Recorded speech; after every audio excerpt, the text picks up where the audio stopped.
Puji syukur mari sama-sama kita limpahkan kehadiran Allah Subhanahu wa Ta'ala yang mana dengan kudrat iradahnya kita dapat berkumpul di tempat yang kita cintai ini. Salawat dan salam kita sanjungkan kepada Nabi besar Muhammad Sallallahu Alaihi Wasallam beserta keluarga dan sahabat beliau sekalian.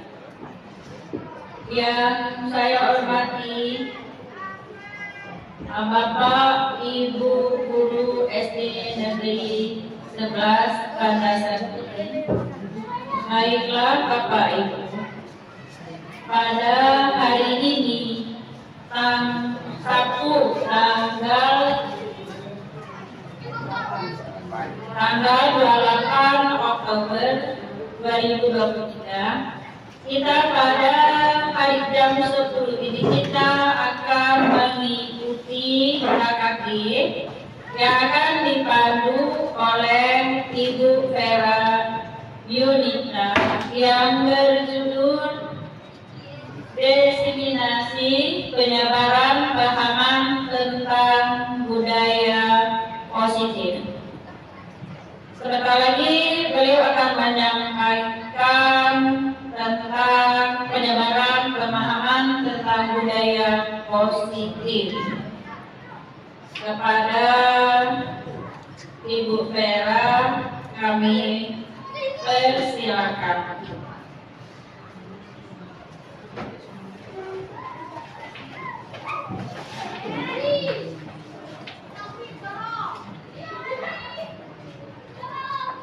Bismillahirrahmanirrahim. Assalamualaikum warahmatullahi wabarakatuh. Waalaikumsalam. Alhamdulillah, segala puji marilah sama-sama kita panjatkan kehadiran Allah Subhanahu wa Ta'ala yang telah memberikan keberkahan dan kenikmatan kepada kita sehingga bisa berkumpul di sini dalam keadaan sehat walafiat.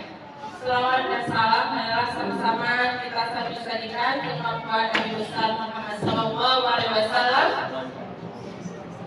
yang telah membawa kita sebagai umatnya ke alam yang penuh dengan ilmu pengetahuan.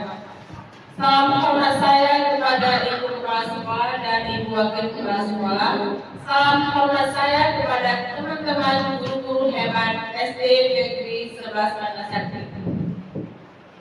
Alhamdulillah, terima kasih untuk kesempatan saya diberikan berdiri di sini. Bukan berarti saya ini orang yang paling hebat ya Bu.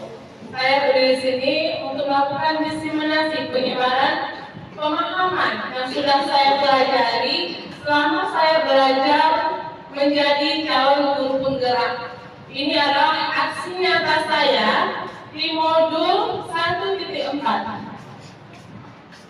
Terima kasih untuk teman-teman yang sudah hadir.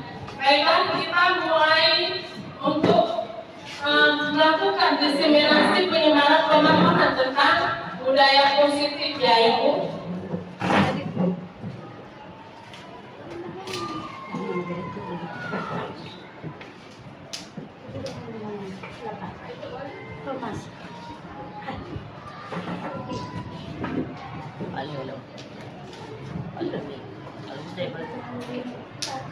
Apa itu?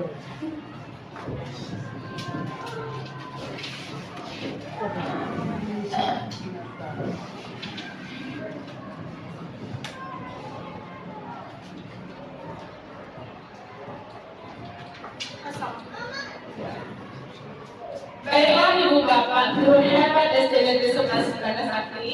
Adapun latar belakang kenapa terciptanya budaya positif ini berdasarkan filosofi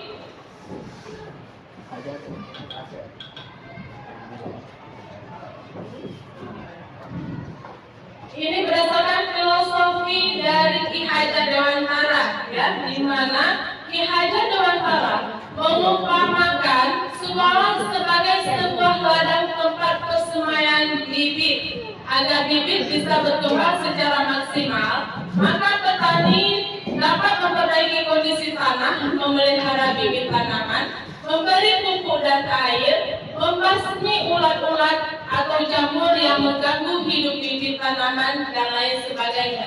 Jadi Ibu Bapak, di sini Ki Hajar Dewantara mengumpamakan sekolah itu sebagai ladang dan guru sebagai petani, sedangkan murid sebagai bibit yang akan ditanam. Ya, di sini tugas kita sebagai petani berarti kita harus menjaga bibitnya supaya tumbuh dengan baik.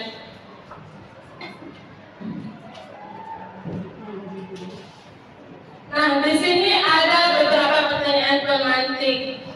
Nanti saya harapkan Ibu Bapak bisa memberi pendapatnya ya. Nomor 1, pemberian hukuman dapat mendisiplinkan murid. Ibu Bapak setuju atau tidak? Boleh Bu Rahma? Setuju? Pemberian hukuman yang setuju yang nomor 2. Pemberian hukuman dengan hal positif seperti membaca atau membersihkan halaman sekolah dapat meningkatkan disiplin. Itu dapat kita setujui karena ada efek si anak sendiri, hal positif. Jadi dengan membaca atau membersihkan halaman, si anak dapat merasakan bagaimana ketika kita diberi hukuman, hal positif yang si anak lakukan adalah dia dapat input, dia dapat memperoleh informasi dari bacaan, dan membersihkan halaman itu kan hal positif, yaitu mendisiplinkan anak terhadap bagaimana menjaga lingkungan lebih bersih. Terima kasih saya ucapkan kepada Ibu Rahma. Tadi Ibu Sina mau menjawab pertanyaan nomor 1 ya. Silakan Ibu Sina. Kalau nomor 1 itu tidak setuju karena sekarang bukan zaman kolonial lagi. Kita sudah bisa membuat mendisiplinkan anak tidak dengan hukuman. Jadi sudah bervariasi. Tak perlu dengan hukuman untuk mendisiplinkan anak. Terima kasih. Terima kasih untuk Bu Justina cantik ya. Oke, yang nomor 3, pemberian penghargaan dapat meningkatkan motivasi belajar anak. Bagaimana Ibu Bapak Guru hebat? Setuju atau tidak?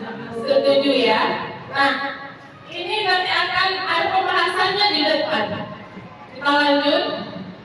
Ada lagi pertanyaannya Ibu Bapak. Nomor 1, apa itu budaya positif? Adakah yang ingin memberi pendapat? Budaya positif.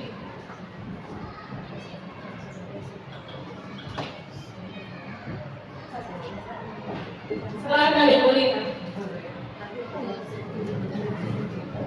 Banyak.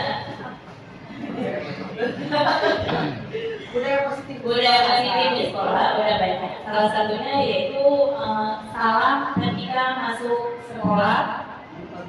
5S ya. 5S itu adalah salah satu budaya positif di sekolah. Terima kasih Ibu Linda ya. Ya, ini termasuk ke dalam jawaban pertanyaan nomor 2 ya. Apakah di sekolah kita sudah tercipta budaya positif? Sudah. Banyak sekali kegiatan budaya positif yang sudah kita laksanakan di sekolah kita.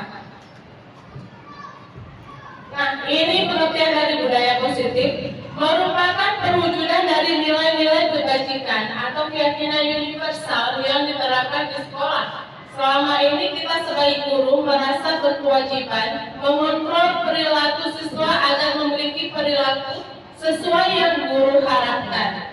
Perwujudannya, guru sering memberikan hukuman kepada siswa yang melakukan kesalahan dan memberikan imbalan atau penghargaan kepada siswa yang melakukan perbuatan baik. Nah, ini konsep inti budaya positif yang akan kita bahas hari ini. Ya, yang pertama, disiplin positif dan nilai-nilai kebajikan universal. Yang kedua, teori motivasi, hukuman dan penghargaan, restitusi. Yang ketiga, keyakinan kelas. Yang keempat, kebutuhan dasar manusia dan dunia berkualitas. Yang kelima, restitusi. 5, posisi kontrol. Yang keenam, restitusi. Segitiga restitusi. Yang pertama, disiplin positif dan nilai-nilai kebajikan universal.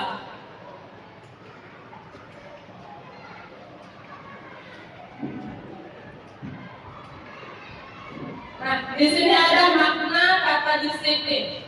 Disiplin berasal dari kata disiplina yang artinya belajar. Disiplin mengacu pada disiplin diri yang memiliki tanggung jawab terhadap apa yang dilakukannya berdasarkan nilai-nilai yang diyakini. Jadi di sini kita ingin membangun disiplin anak yang berasal dari nilai-nilai kebaikan dia sendiri. Bukan kita tuntut lagi, tetapi sekarang kita tuntut mereka untuk bisa mendisiplinkan diri. Ya. Makna nilai-nilai kebajikan. Nilai-nilai kebajikan adalah sifat-sifat positif manusia yang merupakan tujuan mulia yang ingin dicapai setiap individu. Di sini ada nilai-nilai kebajikan yang ingin dicapai. Kita kenal dengan profil pelajar Pancasila. Di sini ada nilai kebajikan beriman, bertakwa kepada Tuhan Yang Maha Esa dan berakhlak mulia. Yang kedua mandiri, yang ketiga benalar kritis, yang keempat kreatif, kelima bergotong royong, keenam berkebinekaan global.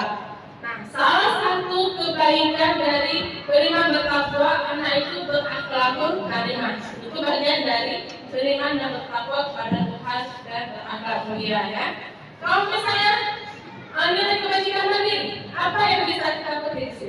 Contohnya itu ada banyak kan? Misalnya anak itu bertanggung jawab dengan tugasnya. Ya, itu salah satunya. Kan?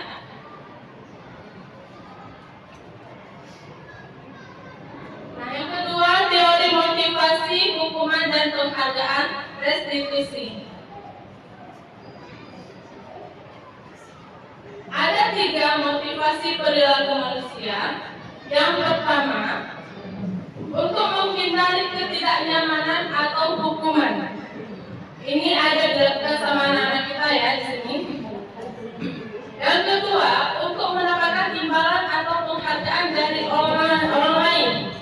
Yang ketiga, untuk menjadi orang yang beriman, yang mereka inginkan dan menghargai diri sendiri dengan nilai-nilai yang mereka percaya. Ya, coba diperhatikan ada 3 motivasi perilaku manusia. Ini semua 3 motivasi ini semua bisa kita dapatkan di setiap individu. Ya, ini adalah ciri-ciri dari motivasi yang ada di peserta didik kita. Ada yang nomor 1, nomor 2, dan nomor 3. Setiap individu itu berbeda. Ya.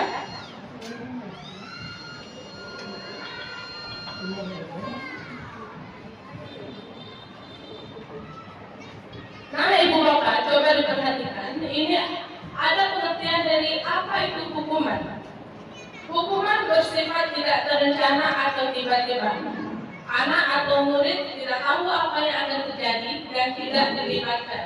Hukuman bersifat satu arah dari pihak guru yang memberikan dan murid hanya menerima suatu hukuman tanpa melalui suatu kesepakatan atau pengarahan dari guru, baik sebelum atau sesudahnya.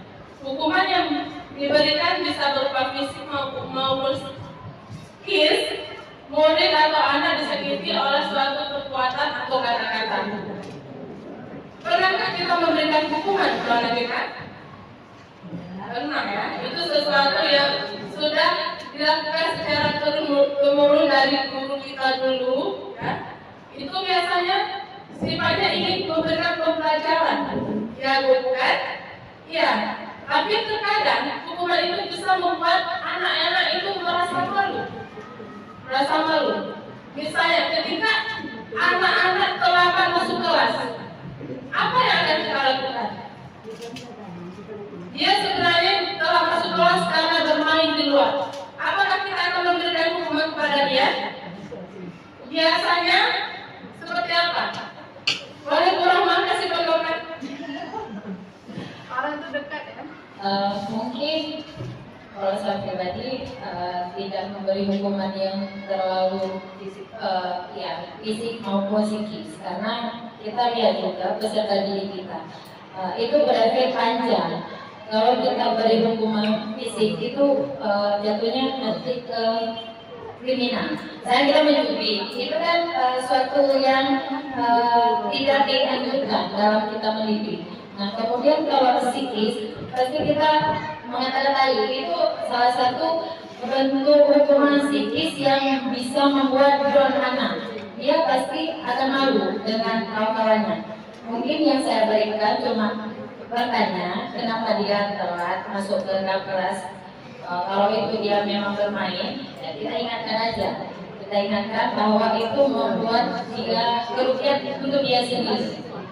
Tidak yang memberi hukuman yang terlalu bersifat parah.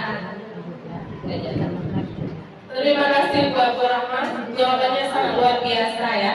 Ya, sebenarnya hukuman itu tidak bisa diberikan lagi. Nanti kedepannya ada pembahasannya lagi, ada video yang akan memberi contoh. Ketika nampak salah, apa yang harus dilakukan? Oke ibu-ibu, masih semangat? Semangat. Kita ice breaking dulu sebentar ya. Ya, ice breakingnya. Terus semangat.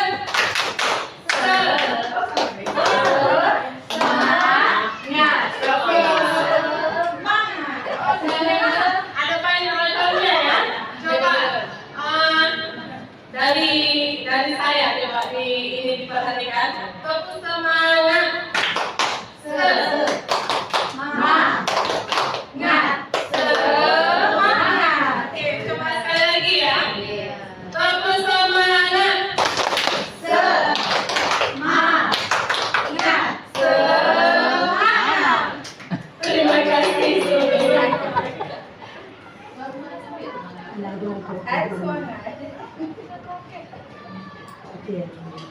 Ya, ini sekarang tadi hukuman, sekarang konsekuensi. Adakah perbedaan antara hukuman dengan konsekuensi?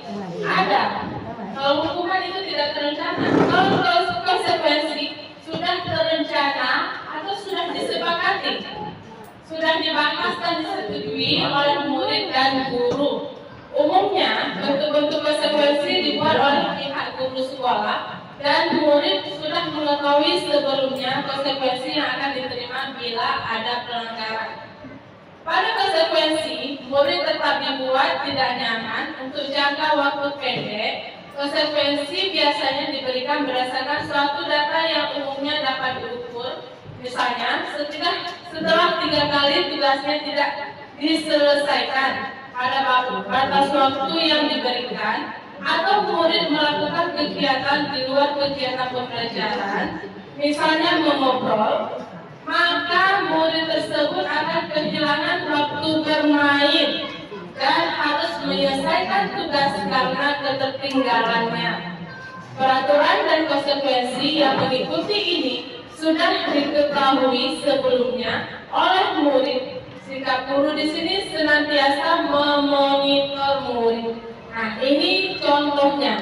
Jadi sudah ada kesepakatan antara guru dan murid. Nah, di sini ada beberapa tindakan guru. Kita lihat jawabannya, apakah ini bagian dari jenis hukuman atau konsekuensi. Coba lihat yang pertama, lari mengelilingi lapangan basket 2 kali. Menurut ibu bapak, apakah hukuman atau konsekuensi? Hukuman. Ya, hukuman ya. Yang kedua, membersihkan coretan yang dibuatnya di meja. Masuk ke mana? Konsekuensi. Yang ketiga, murid diminta untuk push up 15 kali setelah terlambat. Menggantikan kertas tugas temannya yang sudah dicoret-coret. Konsekuensi. Sungguh luar biasa, guru-guru hebat.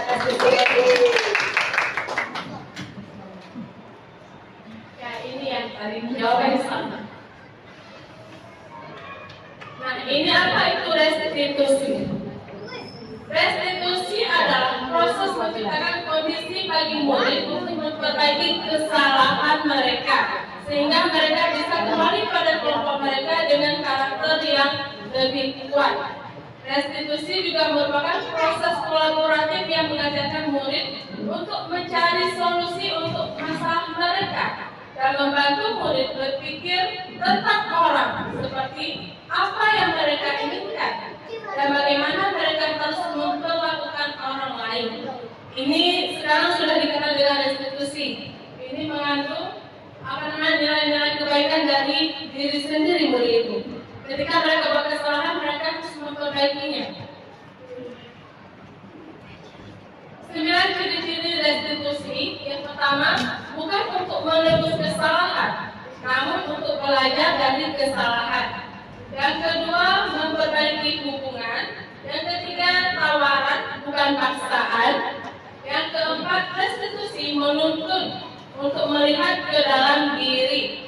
Yang kelima, restitusi mencari kebutuhan dasar yang mendasari tindakan. Yang keenam, restitusi diri adalah cara yang paling baik. Yang ketujuh, restitusi fokus pada karakter bukan tindakan. Yang kedelapan, restitusi fokus pada solusi. Yang kesembilan, restitusi mengembalikan murid yang berbuat salah pada kelompoknya.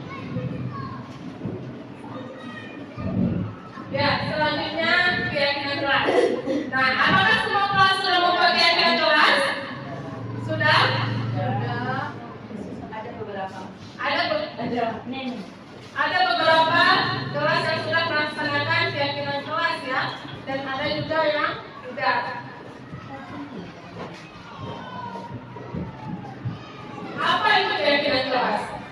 Keyakinan kelas adalah nilai-nilai kebajikan atau prinsip-prinsip universal lepas dari perbedaan agama, suku, negara, dan bahasa. Menurut Gosling 1998, suatu keyakinan akan lebih memotivasi seseorang dari dalam intrinsik.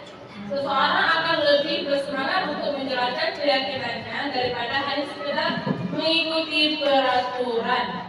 Nah, untuk membangun keyakinan ini harus disepakati dengan murid itu sendiri. Mengapa tidak peraturan saja? Mengapa harus keyakinan kelas? Di sini ada pertanyaan. Mengapa kita memiliki peraturan harus menggunakan helm bila mengendarai kendaraan roda 2? Untuk apa kita pakai helm, Bu? Supaya tidak terjadi kesalahan dan jalan kita tidak pecah. Ya, untuk keselamatan. Terima kasih. Yang kedua, mengapa kita memiliki peraturan 3M waktu masa COVID? Menggunakan masker, mencuci tangan, dan menjaga jarak 1,5 meter.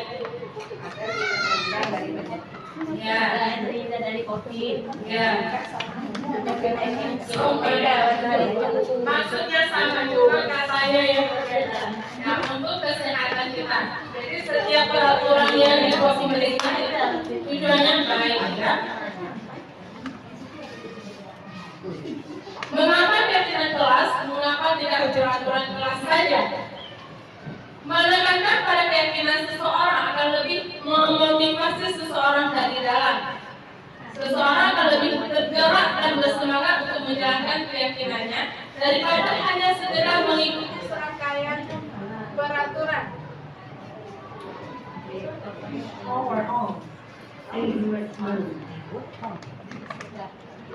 Ya, kita lanjut ya. Murid-murid pun demikian, mereka selalu mendengarkan dan memahami arti sesungguhnya tentang peraturan-peraturan yang diberikan.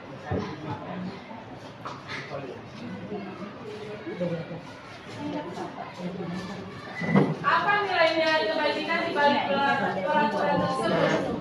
Apa tujuan utamanya dan menjadi tidak tertarik atau takut sehingga hanya sekedar mengikuti serangkaian peraturan yang mengatur mereka tanpa memahami tujuan mulianya.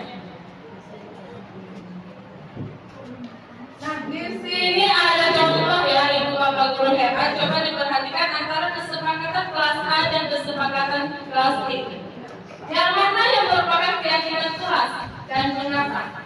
Coba diperhatikan keyakinan kesepakatan kelas A. 1. Datang tepat waktu mengucapkan salam. 2. Menjaga kebersihan sekolah. 3. Berdoa sebelum dan sesudah kegiatan belajar. 4. Aktif dalam pembelajaran.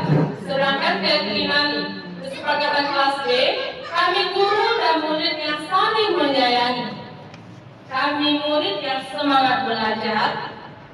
Kami murid yang peduli dengan teman-teman. Beda ya kalimatnya? Iya, mungkin kesepakatan kelas B. Beda ya?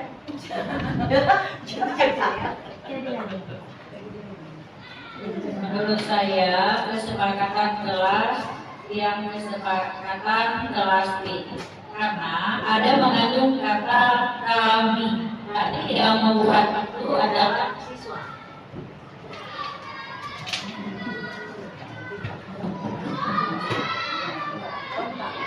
Terima kasih untuk Ibu Meda, ya tepat sekali ya. Nah, kesepakatan kelas itu harus didasarkan kesepakatan bersama antara guru dan murid. Kemudian, ia tidak diawali dengan kata kerja. Coba diperhatikan kalau ini diawali dengan kata kerja menjaga, berdoa, aktif, ikatan kerja. Coba ya. Kalau kita awali dengan kata kerja, maka itu bagian dari perintah.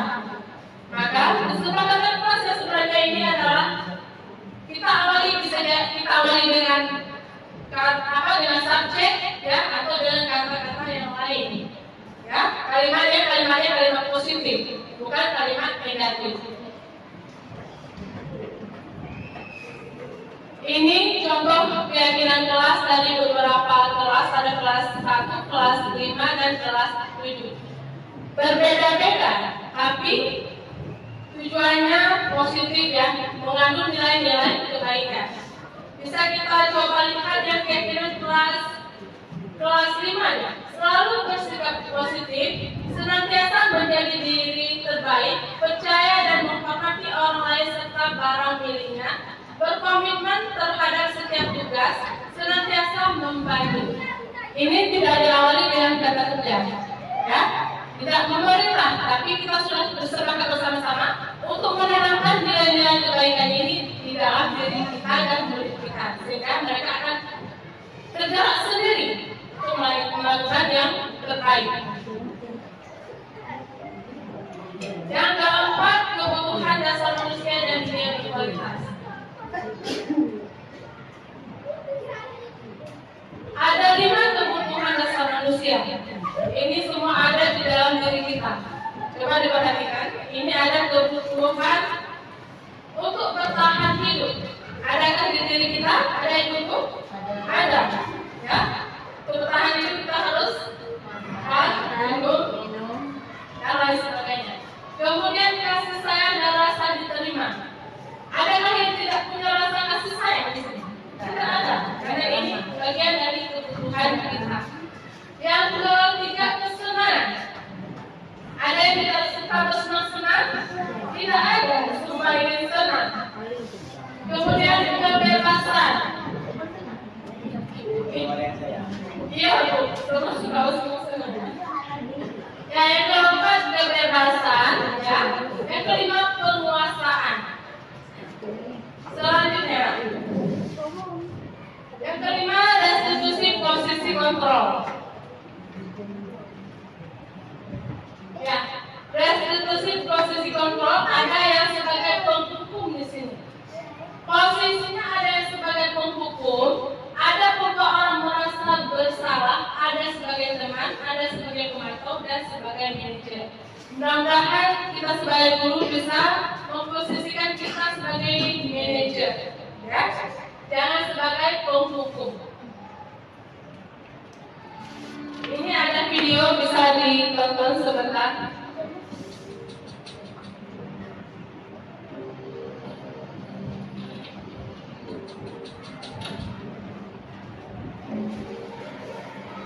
Karen, sini kamu.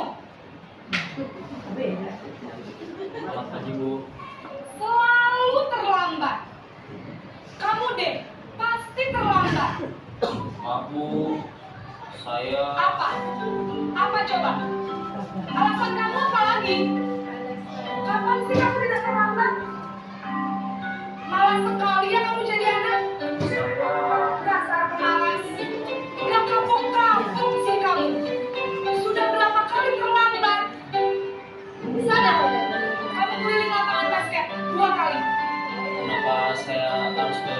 Maaf ya Bu. Kenapa? Kamu melawan ibu? Berani-beraninya jawab. Sudah terlambat, masih berani jawab pula. Sekarang, keliling lapangan basket 5 kali sekalian. Biar kamu. Cepat. Pergi sama lapangan basket.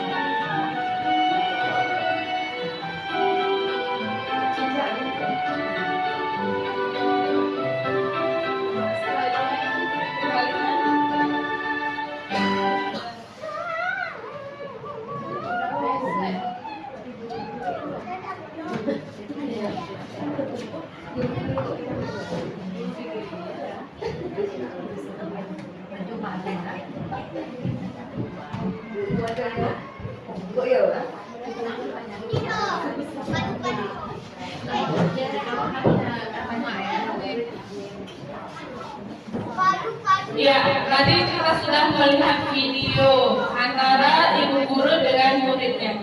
Tadi sebagai posisi apa kira-kira? Sebagai posisi pemukul. Apakah bisa kita lakukan seperti itu? Tidak bisa. Ya. Ini tadi beliau suaranya nada suara tinggi, bahasa tubuh mata melotot, dan jadi menunjuk menghati. Itu bagian dari penghukum, posisi penghukum. Sekarang kita lihat video yang ini.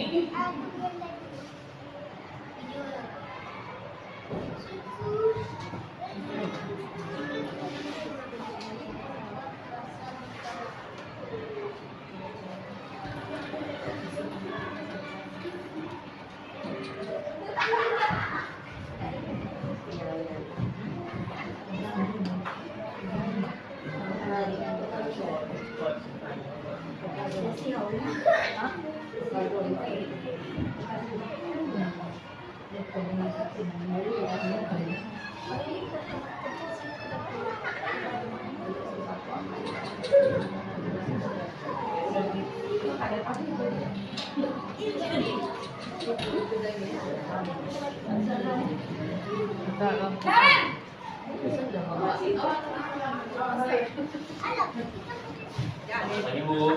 Naren, kamu kenapa terlambat lagi, Nak? Ya Tuhan, Naren. Kamu senang ya bikin ibu susah ya? Kalau kamu terlambat lagi, nanti ibu yang ditegur bapak kepala sekolah, Nak. Disangka ibu tidak bisa membina kamu. Tuh, gimana ini? Maaf Bu. Gusti Naren. Kamu suka ya kalau ibu ditegur bapak kepala sekolah? Terus, sekarang ibu harus tulis apa yang di buku absen? Ini kamu sudah sering terlambat loh. Ibu harus apa coba? Maaf Bu. Maaf sekali. Ya sudah, lain kali jangan bikin ibu susah lagi ya, Nak ya. Ibu tidak akan kuat lagi kalau kamu begini terus. Bisa jantungan kalau ibu ditegur bapak kepala sekolah. Sana cepat ke kelas. Maaf ya Bu. Maaf sekali.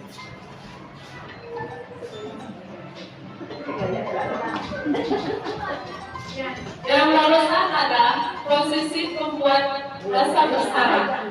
Ya.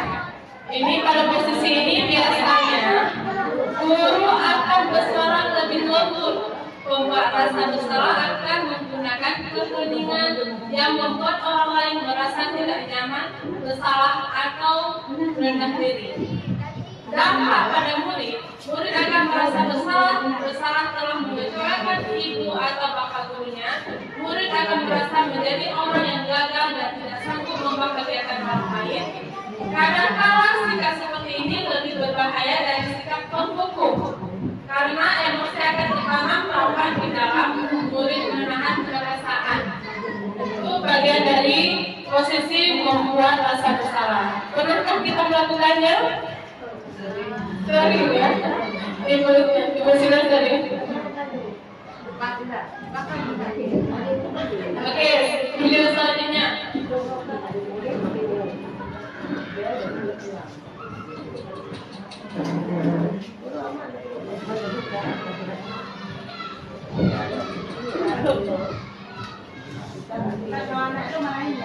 Naren, Oke. baru juga. Pagi Bu. Wah, sudah jam.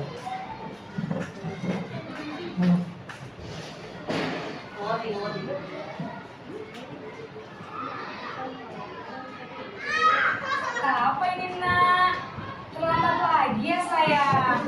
Iya Bu, habis ibu saya lupa bangunkan saya Bu. Kamu malah menyalahkan ibu kamu. Kamu bukannya anak yang larinya paling kencang. Kok terlambat sih? Iya Bu, saya memang terlambat bangun tadi. Jadi biarpun saya lari kencang, tetap gak kekejar Bu. Ya sudah sana. Nanti lain kali larinya lebih kencang lagi ya. Biar gak terlambat lagi. Bikin seneng ibu. Demi ibu. Bisa kan? Bisa lah Bu. Ya sudah sana masuk kelas. Ibu beresin urusan absen kamu. Kamu ini ada saja. Ya, actingnya sangat luar biasa ya. Bisa menjadi banyak tokoh di sini. Ya, di sini posisi teman, guru pada posisi ini tidak akan menyakiti murid, namun akan tetap berupaya mengontrol murid melalui persuasi. Posisi teman pada guru bisa negatif ataupun positif. Positif di sini berupa hubungan baik yang terjalin antara guru dan murid. Hal negatif dari posisi teman adalah bila suatu saat guru tersebut tidak membantu, maka murid akan kecewa dan terkakak. Murid merasa dikecewakan dan tidak mau lagi berusaha. Ya, murid akan merasa senang dan akrab dengan guru. Ini termasuk dampak yang positif. Hanya saja di sisi negatif, murid menjadi tergantung pada guru tersebut. Bila ada masalah, dia merasa bisa mengandalkan guru tersebut untuk membantunya. Kita lanjut next video.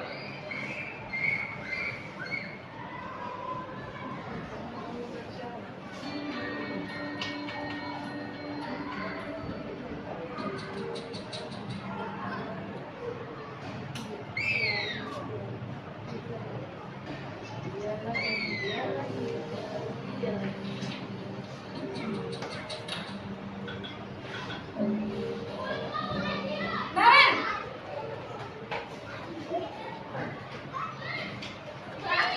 Pagi Bu. Naren, apa peraturan sekolah kita tentang jam berapa kita harus masuk sekolah, nak? Kita harus di sekolah jam 7 Bu. Iya betul, sekarang sudah jam 7.20. Naren sudah tahu konsekuensinya jika terlambat hadir. Paham Bu, saya harus 3 kelas pas jam istirahat selama 20 menit. Iya benar, konsekuensinya demikian.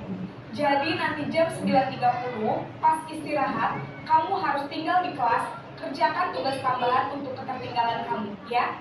Baik Bu. Ya, ini adalah posisi pemantau, ya. Di sini pemantau berarti mengawasi. Pada saat kita mengawasi, kita bertanggung jawab atas perilaku orang-orang yang kita awasi. Posisi pemantau berdasarkan pada peraturan-peraturan dan konsekuensinya. Tadi konsekuensinya sudah disepakati bersama ya. Nanti dia harus tinggal di kelas pada saat jam istirahat untuk menyelesaikan tugasnya.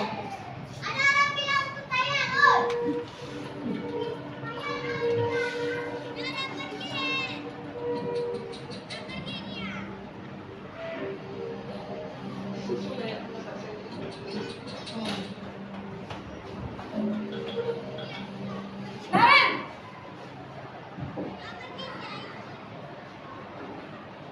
Selamat pagi Bu. selamat pagi Naren. Maaf Bu, saya terlambat. Iya, sekolah masuknya jam 7, sekarang sudah jam 7.20. Jadi sekarang bagaimana ini Naren? Maaf Bu, saya lupa setel alarm saya semalam. Baiklah, menurut kamu, keyakinan sekolah yang mana yang perlu kamu tingkatkan? Menghargai diri sendiri dan orang lain mungkin ya Bu. Setuju. Jadi, apakah Naren meyakini prinsip saling menghormati tersebut? Iya Bu, saya meyakininya. apakah Naren bersedia memperbaiki masalah keterlambatan ini? Bersedia, Bu. Bagaimana kamu akan perbaiki masalah keterlambatan ini? Saya akan coba untuk tidak lupa menyetel alarm saya, Bu.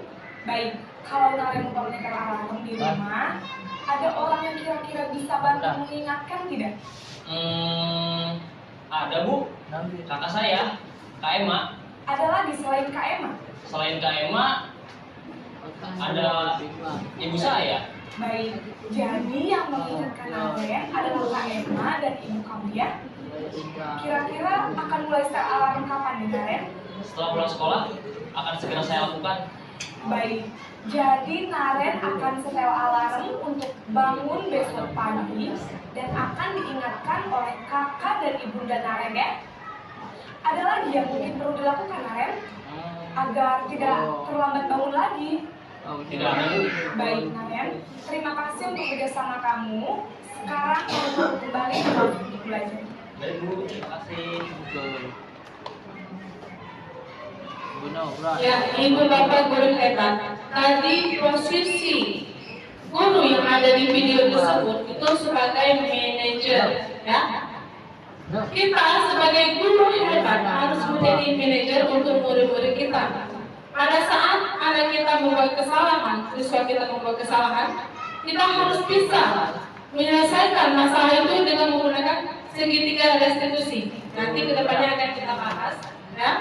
Ini posisi terakhir, manajer adalah posisi di mana guru berbuat sesuatu bersama dengan murid, mempersilahkan murid bertanggung jawab terhadap perilakunya, mendukung murid agar dapat menemukan solusi atas permasalahannya sendiri.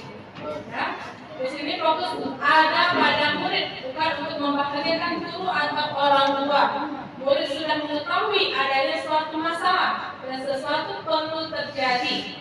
Guru akan mengembalikan tanggung jawab pada murid untuk mencari jalan keluar permasalahannya, tentu dengan bimbingan guru.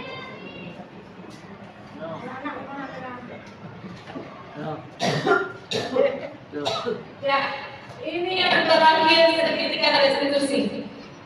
Segitiga restitusi ini seperti yang ada di video yang terakhir tadi, ya, yang posisinya sebagai manajer.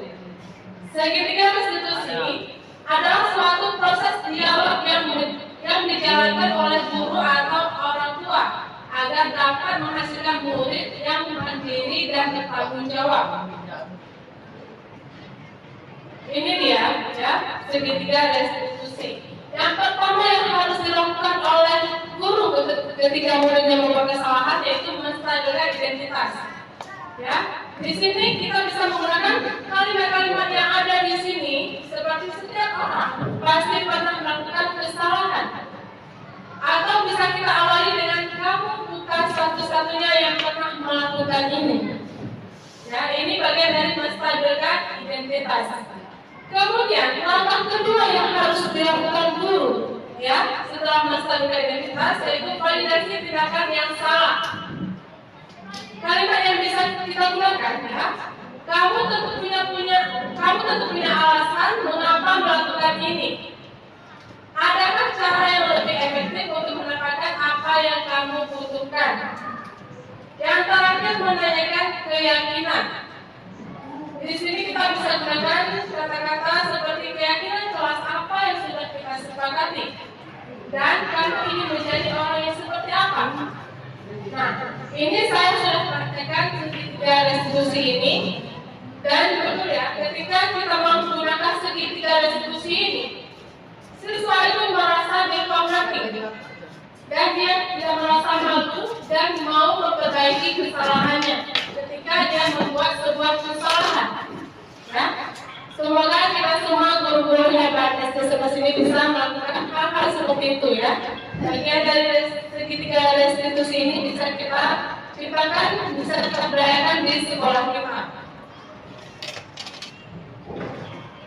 Ya, ini adalah proses 3 tahapan tersebut didasarkan pada prinsip-prinsip utama dari teori kontrol, yaitu langkahnya 1. Menstabilkan identitas, 2. Validasi tindakan yang salah, 3. Menanyakan keyakinan.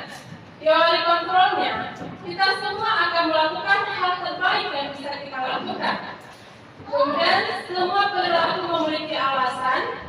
Yang ketiga, kita semua memiliki motivasi internal.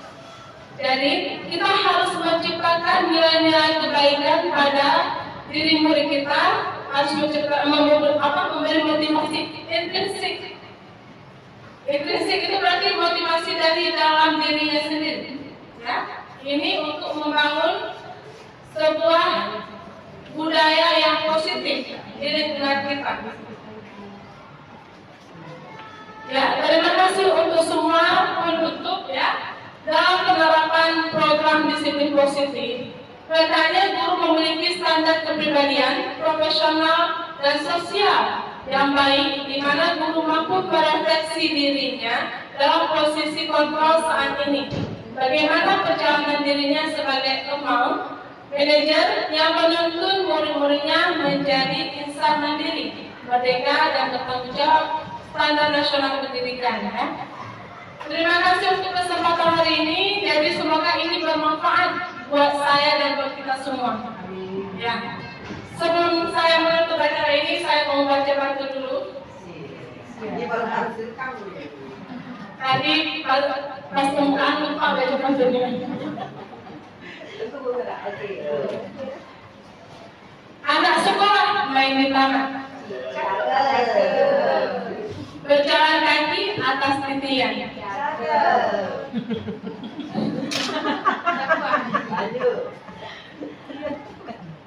Mohon maaf atas kesalahan dan terima kasih atas perhatiannya. Assalamualaikum warahmatullahi wabarakatuh.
Keyakinan kami kelas metode untuk meningkatkan kembali disiplin positif. Ya, jadi kan kita punya kedisiplinan kata tertib di sini kan. Yang membuat tertib ini siapa? Sekolah, kan? Dari pihak sekolah yang membuat. Nah hari ini kita akan membuat kedisiplinan ini atas kesepakatan dari kita sendiri, dari kalian dan dari ibu. Kesepakatan bersama menjadi keyakinan bersama dan bukan orang lain yang mengatur. Ya, jadi apa yang ingin kalian yakini, yang ingin kalian sepakati di kelas ini? Misalnya datang ke waktu di sekolah, terus waktu belajar ribut enggak? bosan belajarnya kan? Oke, gimana caranya supaya kita membuat kesepakatan supaya kelas aman nyaman? Kata-kata apa yang ingin kita tulis supaya bisa kita sepakati bersama? Itu yang ingin kita bangunkan. Kita membuat keyakinan yang menimbulkan nilai-nilai kebaikan dari diri kita untuk kita yakini bersama, kita sepakati bersama, dan kita jalankan bersama tanpa ada tuntutan dari orang lain. Paham? Nah, kalian kan sudah duduk kelompok, ya? Sekarang bisa akan bagikan kertas ini. Kalian tuliskan satu keyakinan yang ingin kalian timbulkan, yang ingin kalian munculkan dari diri kalian, dari hati kalian, dari sanubari kalian. Apa yang ingin kalian yakini? Ya, apa yang ingin kalian sepakati supaya belajar itu menyenangkan? Apa yang kalian pelajari itu bisa kalian bisa kalian dapat, bisa tersimpan, ya, bisa menjadi sesuatu yang bermakna. Jadi nggak rugi kalau semua itu. Ya, kita sepakati bersama, tuliskan satu aja. Setelah ditulis, boleh ditempel di sini, ya. Berarti kita akan bahas sama-sama, oke? Sepakat? Sepakat. Sekarang disebagikan.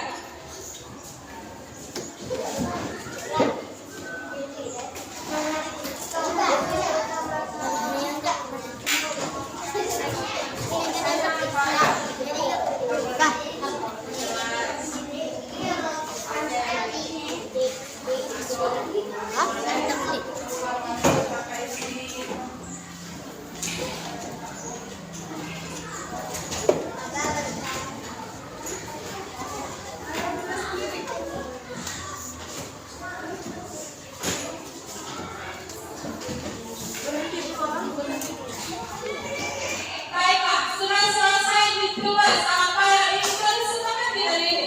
Sudah? Sudah. Miss banyak kelompok untuk kelompok kita ya. Dari kelompok matahari dulu. Yang terang kita ya. Oke, di sini tempel saya. Di sini satu darah di sini. Ya. Ya Pak.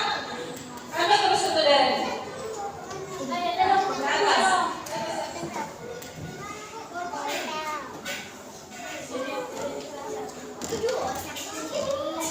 Oke, silakan dulu. Selanjutnya kelompok mawar biar harum kita. Silakan di sini.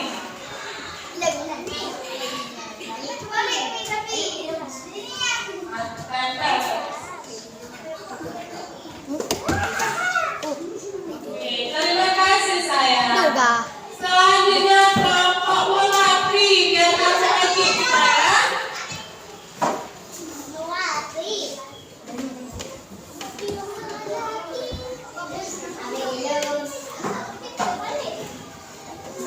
Oke, selanjutnya kelompok anggrek. Silakan.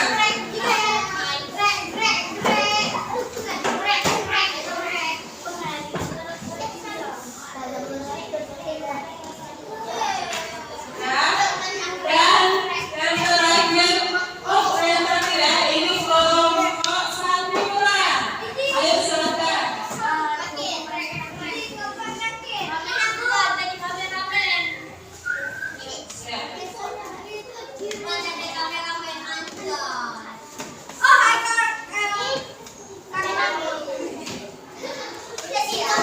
Oke, yang terakhir ketua kelasnya Pak ya.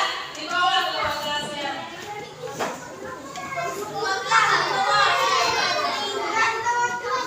Oke, ketua kelas. Oke, tidak apa. Nah, sekarang kita akan panjangkan kesepakatan kelasnya ini kalian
positif. Kita hilangkan kata tidaknya. Tidaknya itu kita hilangkan. Kan? 14-nya di sini. Nanti datangkan ke sini. Ya? Jangan ada kata tidak. Misalnya, tidak boleh datang terlambat. Nanti harus datang ke sekolah tepat waktu. Kalau misalnya tidak boleh makan di kelas, apa tanda positifnya? Tidak boleh menginjak tangan, apa tanda positifnya? Ya, tidak boleh menyebut, apa tanda positifnya? Ini semua kita buat menjadi sebuah kalimat positif, ya. Ini bisa lagi.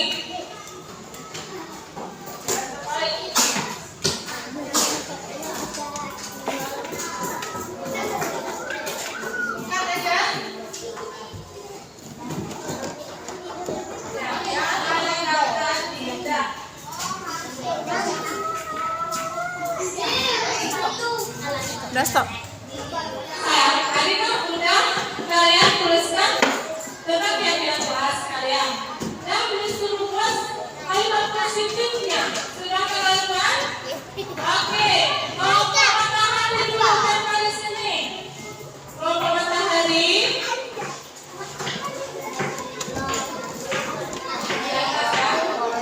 Kemudian kelompok momen. Silakan.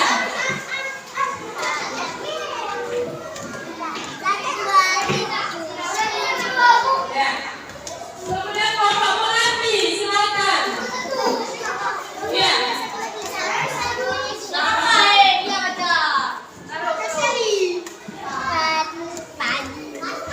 Kemudian kelompok sakura, kelompok anggrek, silakan. Silakan.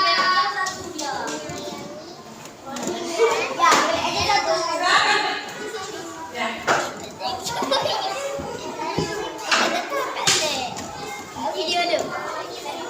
Silakan sakura.